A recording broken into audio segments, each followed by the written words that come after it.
Joining me today is New England College professor of political science, Wayne Lesperance. So Wayne, let's continue the conversation focusing on Super Tuesday and the Republican side. And I think this may end up taking more than one segment because there's 3 times the number of candidates. But what are the storylines coming out of the Republican side?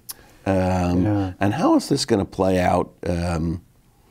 Well, you know, I think on your show some time ago, I was the one saying, you know, John, there's no way Trump endures. At some point, this is going to turn around. I think every political commentator I've ever had about this from like a year ago said, well, yes, but we're going to see him fade. Right. We're eating a lot of crow these days. The first story is it's Trump. Trump. I mean, he won big. He did very well on Super Tuesday. He continues to, you know, amass the delegates. You know, barring, again, some major event, looks like Trump is marching towards the nomination for the Republican Party. Cruz, I think, did better than most expected. He won 3 states that, you know, we thought he had a really good shot at winning his home state of Texas, but picking up Oklahoma and Alaska, again, that's good for him. So, I mean, somebody said to me, he won the oil states. I hadn't thought about it that way, but sure, yes, that makes sense. Rubio, I think, underperformed. Rubio didn't get enough votes in Texas to get any delegates out of that particular contest. Even if he could have gotten a share, that would have been something. He did win the caucus in Minnesota.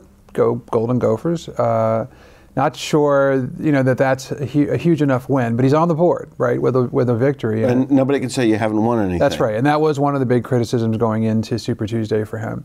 So going forward, you know, all eyes turn to places like Ohio and Florida.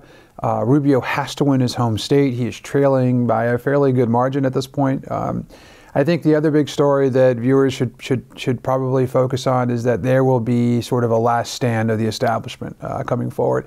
Every establishment group out there is now bringing in millions and millions of dollars, bringing out the big guns. Mitt Romney's giving a speech.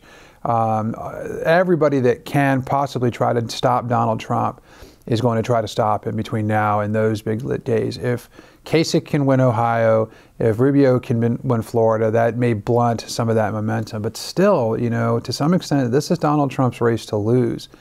I think one other just quick point on this is, you know, there's going to be a lot of pressure on Kasich to get out. There's going to be a lot of pressure to narrow this all down. You know, so part of me would say that there might be pressure to keep him in. Well, that's the new line of argument is that, look, they're not going to beat Donald Trump in enough places to stop him from getting the nomination if you go to a one-on-one race, if it's a Cruz versus Trump or whoever.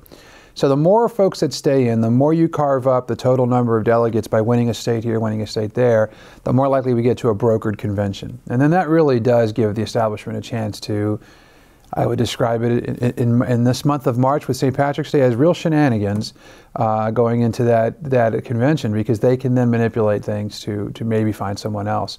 But that's risky as well. We talk about really upsetting voters. Donald Trump has brought in millions of new voters to this process. In 2008, at this point in the process, there are 8 million Democratic voters and 5 million Republican voters, roughly. Right now, that number has flipped. There are 8 million Republicans, 5 million Democrats. Democrats have to be a little freaked out by the turnout for Republican candidates, and you've got to really put a lot of that on Donald Trump. So to create some kind of a scenario where they deprive him of the nomination through some sort of a deal at the convention, I think really runs the risk of alienating a lot of potential new voters. And that would only really happen if they could get to where he didn't get the 1,200 or whatever the number is. Right, the number of delegates you need to clinch the nomination. Yeah, and he hasn't gotten there yet. Hasn't gotten there yet, and that's the argument for why they all should stay in. Because if they can all pick apart the states here and there. Finish first and second enough. That's right. That deprives them of getting over the top. And then you go to a brokered convention, and boy, you know, we all ought to pack the truck and go down because it's going to be Katie bar the door. Well, we're out of time in this segment, but when we continue, we're going to continue to focus on the Republican results. So please stay with us.